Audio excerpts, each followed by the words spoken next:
Hello, Luca. Hello, Daria. Good morning. It's nice to see you. Same here. Thank you for carving out some time for this interview. No, it's my pleasure. It's my pleasure. Absolutely. You're doing a brilliant job with your website and, the work you're doing. It's amazing. So it's a pleasure for me. Thank you. Today, I want to start our conversation about an intriguing person, Argentine writer Mario Rodriguez Cobas. I'm confident that you have some information to tell us more about him and what about the theories that he created. Sure. Well, Mario Rodriguez Cobos, also known as Silo. Okay. Well, he started his activities under the Argentinian dictatorship during the 1960s. Well, the topic of overcoming of physical pain and mental suffering was always the key topic that he promoted, okay? So we can say that he developed tools of self-knowledge and self-transformation, making a synthesis of the knowledge from other culture and historical moments as well, and organizing a clear methodology to work on the self and overcome mental suffering. So, well, the groups he created developed globally in what was called the humanist movement, which was present in every continent. And it was a movement that included specific organizations aiming at developing the humanist point of view in different fields, like education, research, dialogue between cultures, politics as well, using the methodology of active nonviolence. So that was always like a key factor. And in the 2000s, he published a book called The Silo's Message, which was centered on an existential quest based on meditation and experience of a transcendental meaning of life. So he focused on this specific aspect, the existential. And around the topics of this book, for example, well, many communities started to arise all over the world. And Alpha Community is an international one of those.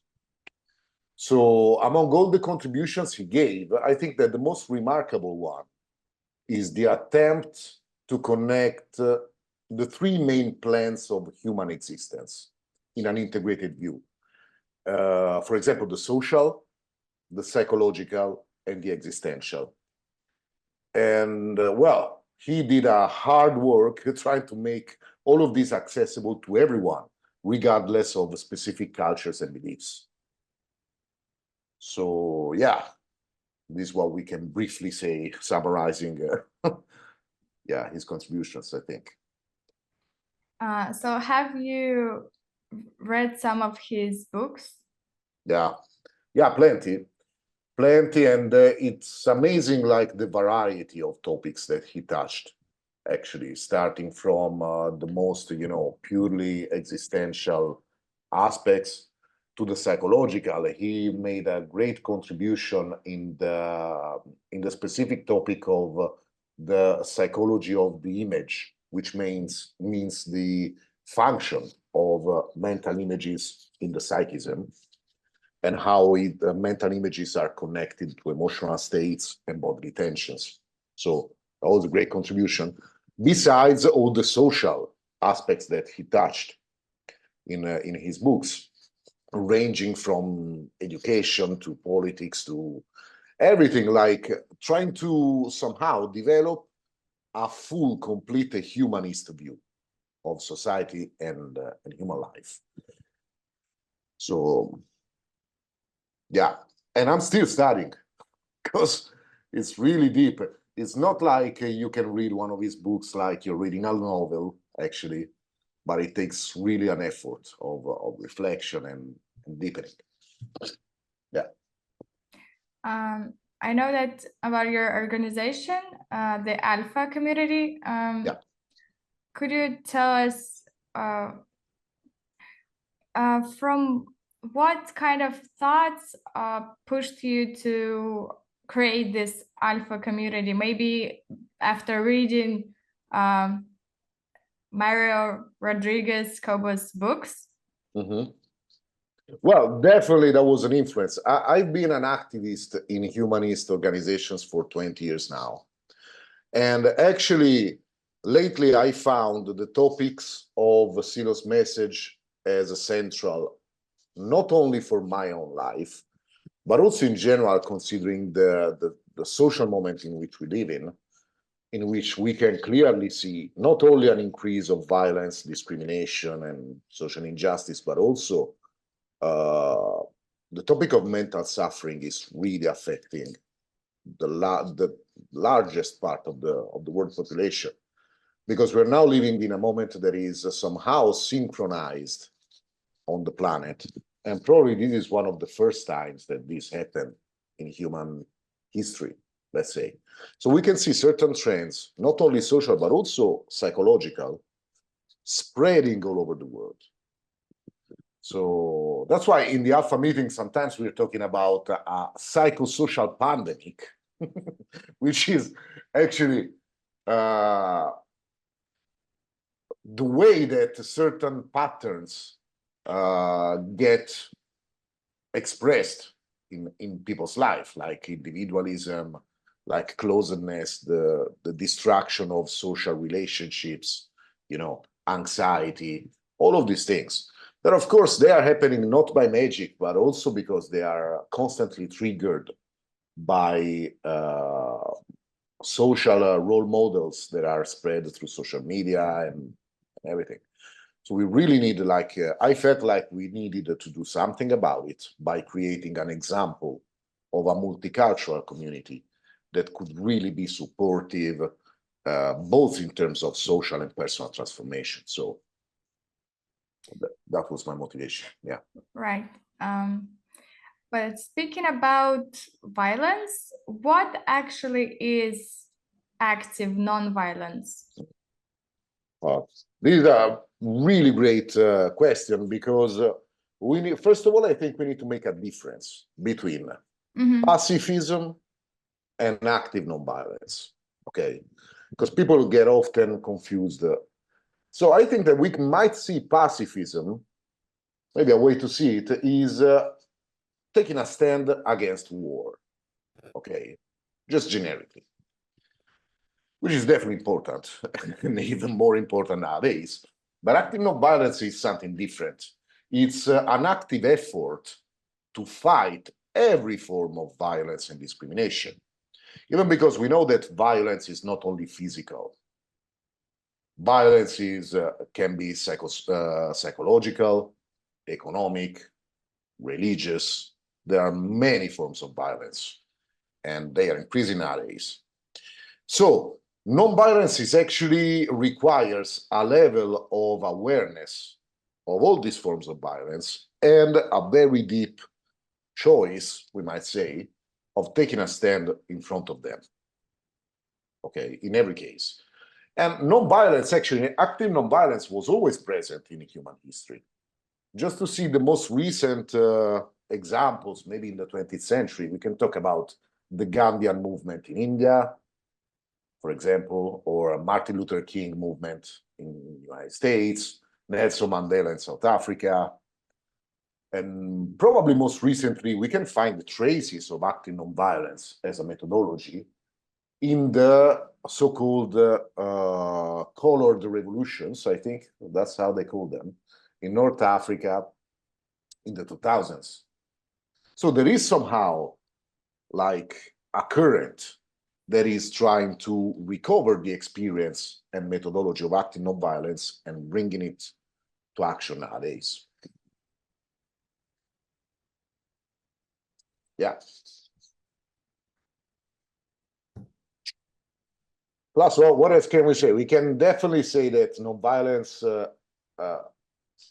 my opinion, active non-violence, of course, that requires necessarily also a certain degree of self-transformation to be able to face violence without responding with violence. No?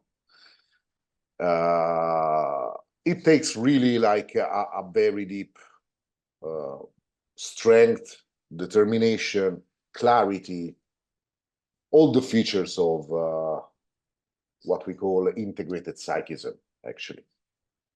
So it's I think it's a display of the best qualities in humankind when active nonviolence is there. So, and it's definitely an inspiration for me and for Alpha community, of course. Okay, but what are the root cases of violence among people and nations? That's a tricky question, but important. I think that in individuals, maybe the root of violence is psychological, with elements like desire, power, selfishness, lack of empathy. Okay. And what can we say? Since nations are led by individuals, okay, the human quality of the leaders will determine the possibility of a peaceful resolution of conflicts. Let me explain this. Like, for example, nowadays we are facing extremely dangerous times because none of the parties in conflict seem to take human life as a central value, but rather they prefer to be guided by power, privilege, control, wealth, or absurd ethnical, cultural, or religious discrimination. And this is definitely a display of the human quality of the world leaders, right? So, but not only that, of course, also the populations are responsible for this trend by being very easily manipulated or accepting passively the narrative of manipulative media, for example, or staying silent and passive in front of the horror that is happening everywhere, right? So what I think is that if governments and nations don't put human life as a central value, but they keep being guided by nationalism, money, religion, and these things, I really think there's no hope to overcome conflicts and war whatsoever. And there's a lot of violence through families and globally. How should violence be addressed? Both. Well, first of all, not normalizing it, I think. Like, it's so easy to normalize something when it's in front of our eyes every day. That becomes something like natural, but it's not. So we need to become aware that, for example, domestic violence is increasing everywhere. And we tend to think that maybe it happens more often in the regions where there is somehow a sexist type of culture. But it's not necessarily like that. For example, in Italy or in Europe, every single day, women get killed in domestic environment. And we're talking about this type of violence now against women, for example. So I think the way to address this is through a humanist education. Okay, so the topic of education is key. For example, promoting self-knowledge, self-transformation, emotional management, and empathy in the education. This could be key to overcome violence. And socially, as we said before, assuming a human life as the central value. Because if we really do that, we would become incapable of violence. If we could really do. No?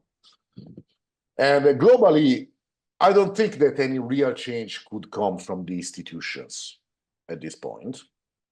Because, for example, let's take the example of what's happening lately in the conflicts. The one institution that is supposed to promote peaceful and diplomatic resolutions of conflicts is the United Nations. And it's constantly ignored by governments who are blinded by interests that they don't have anything to do with the humanist values. So the trend is very bad, very dangerous. So how can we expect that governments could promote, for example, educational programs that could seriously deal with this. It's not going to happen. It has to come from people, necessarily. So it's necessary to create new examples also to arise from the people. And I think that a deep cultural change is necessary. We need to work to connect organizations who are active in different fields and clarify a common ground in a global network nowadays, maybe with volunteers from different organizations and also individuals. That is something that is lacking completely and would be a very good contribution, I think. But in your view, in your point, how do you see maybe, or is it really feasible to end the war? Do you have something in mind about that? I wish I knew how to stop it, because I would do it now if I could. I really don't think that the people in charge nowadays have the human quality to handle the global situation. I think they are extremely irresponsible individuals from every side, from every side. And I think that what could really make a difference is people stand, not just waiting for our leaders to decide and manage things, but finally taking a stand, okay? And demonstrating in every possible way people's disagreement with violence and war.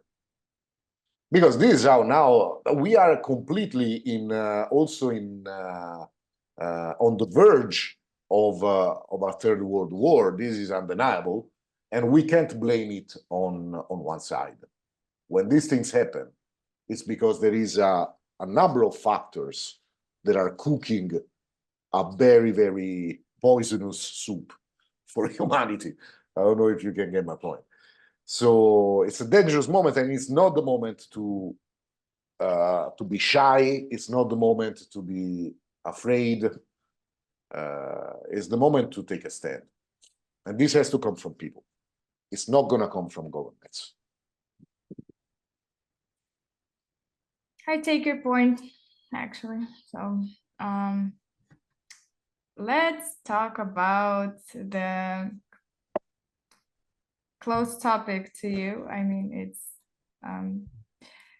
what I think what you have a lot in mind about that, the self-development.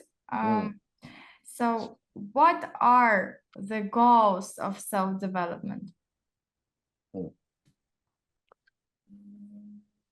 This is a very, very important question, in my opinion, because everybody's talking about self-development nowadays, right? So I think that it's necessary to define a point of view of self-development, okay? Which means self-development in what sense? To be able to make more money, or to be more successful with women or men, or becoming champion of the world at the Olympics. Which type of self-development are we talking about? So this is really key. It's a wide topic, yeah, actually. It's a very wide topic, and there's a lot of confusion about it. So maybe we talk about self-development, and you might think of one angle, and I might think of another angle, and we think we are talking the same thing, but we're not. So for me, and in Alpha community, self-development means to improve the level of coherence between thoughts, emotions, and actions, okay?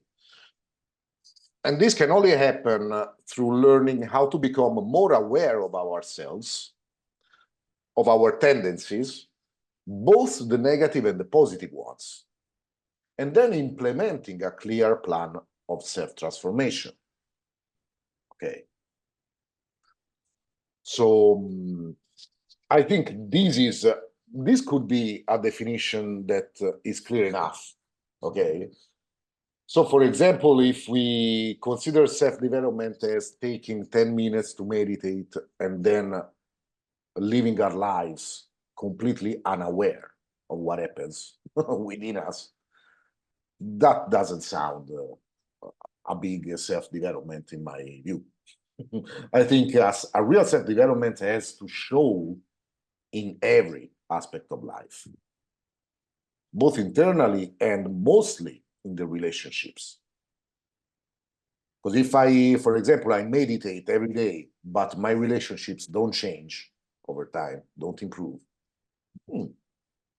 maybe there's something to work on still, right? So yeah, I does think it sound clear? sorry. Please, please. Yeah, it's clear.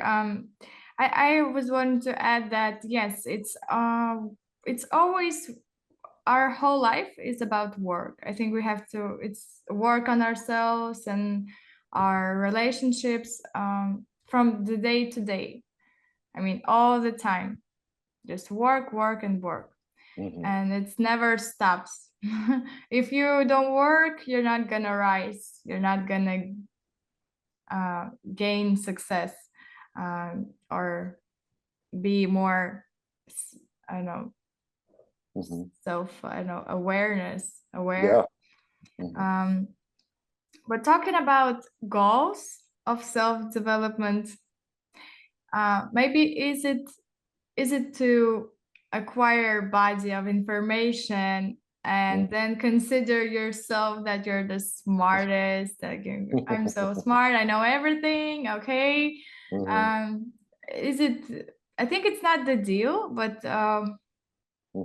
what's your thoughts on that? Yeah, I'm getting the point. And this is a very subtle observation. Of course, gathering information is important in every field, but that's not necessarily enough. So, for example, if you ask me about the type of self-development, it can be intellectual somehow, or more substantial in the whole being. No? For example, gathering information only without a real clear experience of a change that happens within, it would be it's the same difference that exists between knowing something only in theory and knowing something but also being able to apply it and have a real experience of what we're talking about. No? Let me make a stupid example. For example, it would be like knowing perfectly the theory of cooking pasta, for example. You know everything, right? You know the boiling temperature, you know the chemical composition of the ingredients, tomatoes, olive oil, and everything. You know all of this, but it doesn't necessarily mean that you're able to make a good plate of pasta, right? Right. Actually, you can show off as much as you like, but you'll never be able to make a nice dinner for your friends. You know what I mean? Yeah, I get your point. With self-development or psychology, mysticism, spirituality, this confusion is always. And I can tell that because I've been through this type of confusion, of course, many times. And maybe I still am up to a certain point, no? So knowing things in theory is important, but it's even more important to be able to express this type of knowledge within and with other people as well. So I think another key point of self-development is that it's not something solitary that you do with yourself only. It's something that is constantly expressed in relationships. So it's okay to study, but it's even more important to practice, in my opinion. That was a great example about pasta, by the way. Everybody loves pasta. Come on. Yeah. Oh, I love pasta. Yeah, really. Yeah, that's why I love your example. It's not stupid. Yeah, sometimes like common sense is key. Now, the example I made is something that it's obvious to everybody, right? But it's less obvious when it comes to these more complicated topics. And there's not a big difference, actually. So it's better to show off a little less and practice a little bit more. That's what I'm learning. And as you mentioned about that there's different types of self-development, in comparison with intellectual and spiritual self-development, what's the difference? Mm-hmm. Yes. Well, as we were saying, intellectual self-development would be just developing in one aspect, that is the intellect. Okay. But we need to consider the human consciousness in all its aspects. So we are basically living and experiencing things through intellect, emotion, and whatever is related to our body, okay, inside and outside. So if we only focus on developing one aspect, we would lack the proportion of self-development. It would be like being obsessed with, good, big, strong arms. And we go to the gym and we only do this exercise, right? We wouldn't look good because we would be huge on the top side of the body and maybe super thin in the lower part of the body. So how can we call it now self-development? That is development in the arms, which is okay. Let's work on the other aspects. And the hardest part is working on the emotion, definitely, no doubt.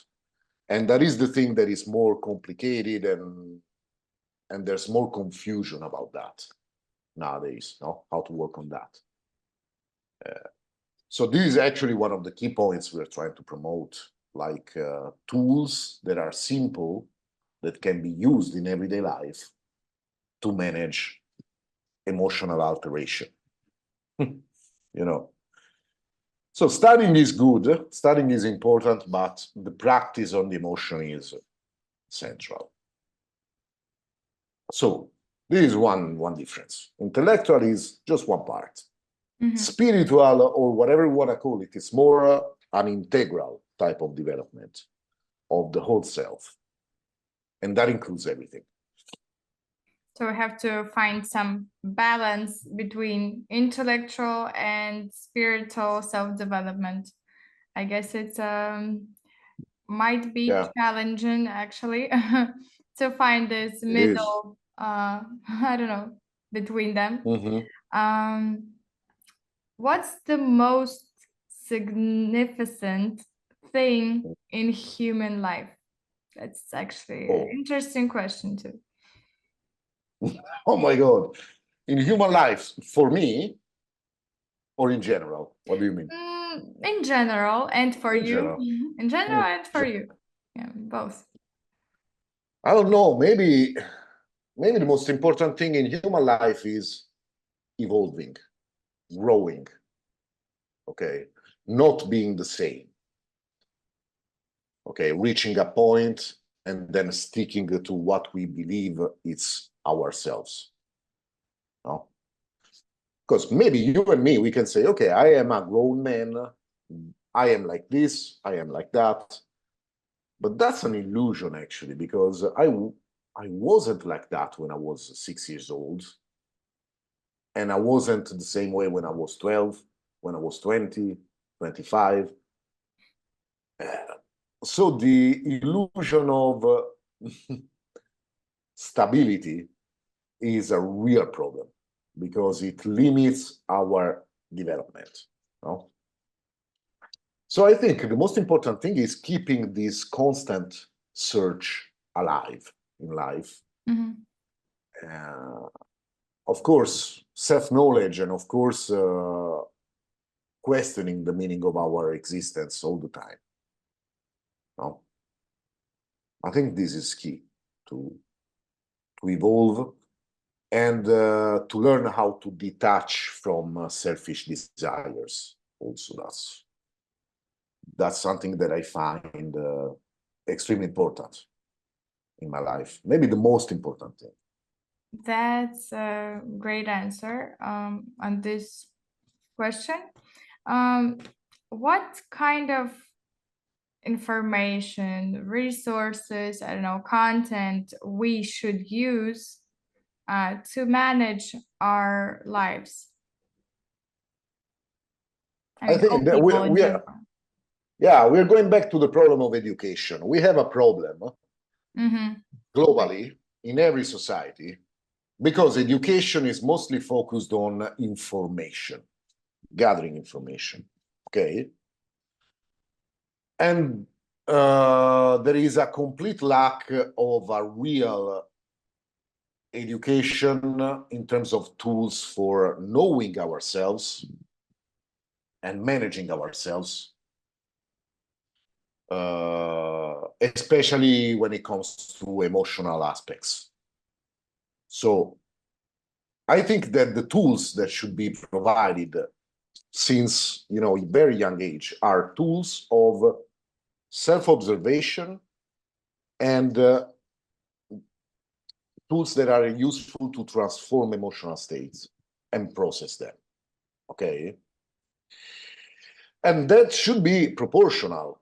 For example, for kids, it's possible to create an educational system that helps them to observe that they're feeling angry, sad, happy, upset, and being able to move in these emotional states, no? And if an education of this type would be provided, I think that we would have much more healthier adults and therefore societies. So tools, we are talking about tools of self-knowledge and self-transformation on different levels, according to the growth, to the upbringing, you know, but they can be organized and provided. And I think the most interesting moments of human evolution were the moments where those tools were commonly accepted and provided, no? And now this is not one of those moments. Indeed, yeah. If you look at, you know, how educational system is going everywhere. Yeah, it's poor in some places. It's really, education is poor. Well, I think it's fair to say that it's poor in general. In general. Yeah. Maybe some are worse, but there are, of course, different systems of education. I'm talking about the one that is commonly provided by governments and yeah, I get it. Public education. Yeah, that's pretty bad.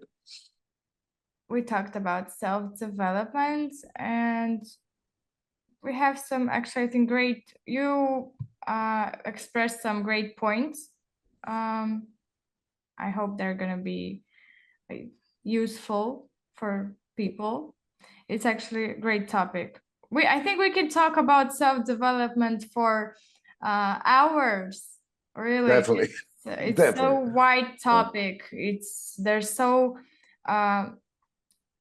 I don't know, a lot of what we can say, what we can think about. I know it's just so wide topic. So we won't have enough time to discuss it. True.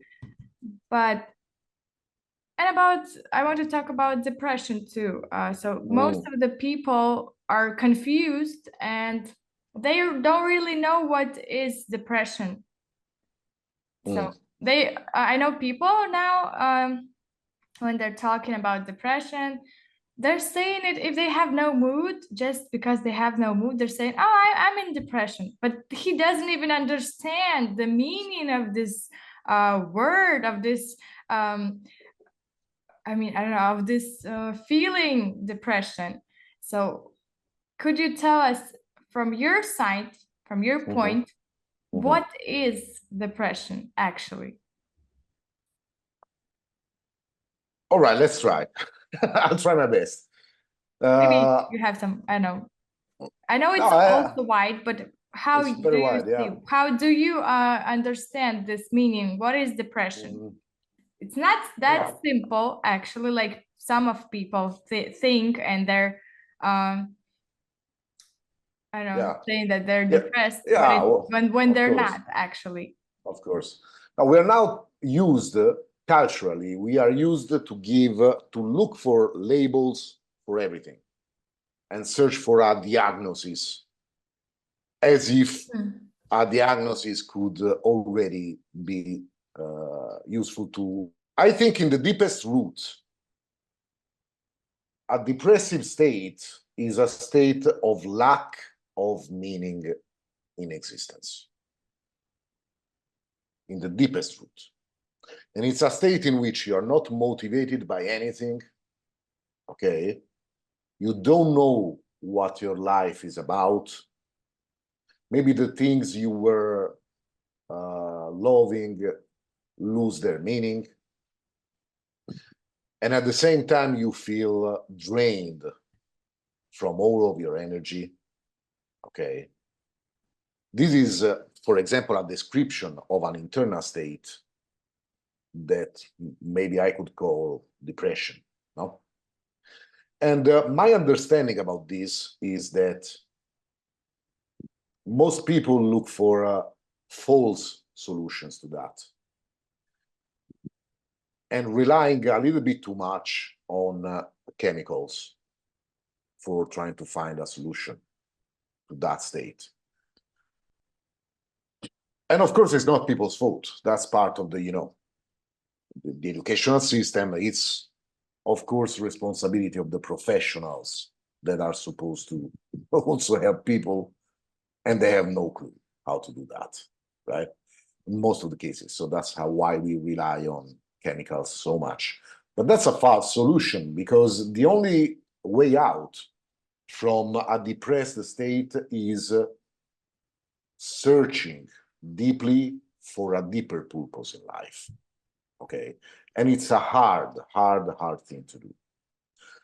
At the same time, I feel, looking back to my own experiences, that the moments where I got into a crisis of my personal meaning of life were the moments where I could open new possibilities for the future. So actually, a depressive state could be the door to a step of growth. It's hard to see it this way, I'm aware, because we normally think that being depressed is something bad, something to be ashamed of, something that makes us less than others. You know what I mean? I think there's... While I think that a crisis... Yeah? No. I'm listening. Yeah. I'll add later. Well, I think that a crisis... Okay. I think that a crisis in the meaning of existence is necessary. So actually being somehow in crisis with the meaning of life is not something bad at all. It's much worse to be fully adapted to this type of system and values that we have and not questioning the meaning of all of this. That's, I think, much worse than experiencing a state of depression that actually is the step for growing. No? That's what I think. But I think that it's also very hard, because depression can be a very, very, complicated place to be, where you feel alone, you feel helpless, you feel like you're not getting any help from anyone, and there's no way out. So it's essential to, I think, to change the perspective on depression completely, and not seeing it as an illness, but seeing it as a step of human development, actually, if it makes sense, no? As a possibility. No, I was saying that On one hand, it would be very important to change the perspective on depression, seeing it as a moment of possible growth. Because if you think about it, no change is possible without a crisis. And it's not that bad to not fit the current, models of society. It's not a bad thing. I think it's an indicator of health, actually, to feel like that we are not fitting in somehow. Because these really, the models of society, they have no deep meaning, and they only bring towards an extreme selfishness and individualism, which is not a healthy direction for life and society. So, yeah, I'm deeply convinced about this. And I say, of course, well, when you feel depressed, the key point is not isolate ourselves. Even if it's hard, even if we don't think that people around us can support, okay, we should be constantly trying to open up and avoid closing into our own spiral, okay? I think there's different stages of depression. It could be a deep depression, Yeah. when person just I don't know, can't help himself, Mm-hmm. so can't get along with depression. Yeah. So how people how can it be neutralized, the depression? Because it's it's actually wide. I know that there's a lot of people being depressed, and Yeah. because of the situation in the world, um Yeah. it's escalating, and Of it's course. tough. Actually, it's tough for our mental health, because we're watching all this bad news, and some people are depressed, and some people are depressed, but you can't say that he's depressed. He can smile, he can be fun, he can be just a normal person, actually, from from from our side, but inside, when he's actually, when he's coming back home, he's feeling depressed. So how Yeah. can it be neutralized in your views? No, I agree. And until now, I was talking about the deeper states of depression, no? As we were saying. And in these cases, what I understood is that it's necessary to build trust between people and stop hiding what we're actually feeling. Okay? This is a key point. Because if we wear a mask just for the sake of feeling accepted and fitting in, we actually know that we are experiencing something different inside, and we don't know how to deal with it. Okay? That is where the problem begins, I think. In Yeah. those moments, we should try to open up trusted and honest relationships in which we can really share what we are feeling, whatever that is. Okay? In order also to see it, because it's right what you say. A lot of people sometimes they don't even know that they are actually suffering a lot. No? And how can we start becoming more aware, feeling, talking, expressing? Okay. So this is why it's necessary to create, environments, ambits, groups in which people start to build this type of relationships, because we can't do it alone. It's extremely hard to deal with life on our own, both whatever happens inside and also, especially in this society, it is challenging to stay balanced in this type of world.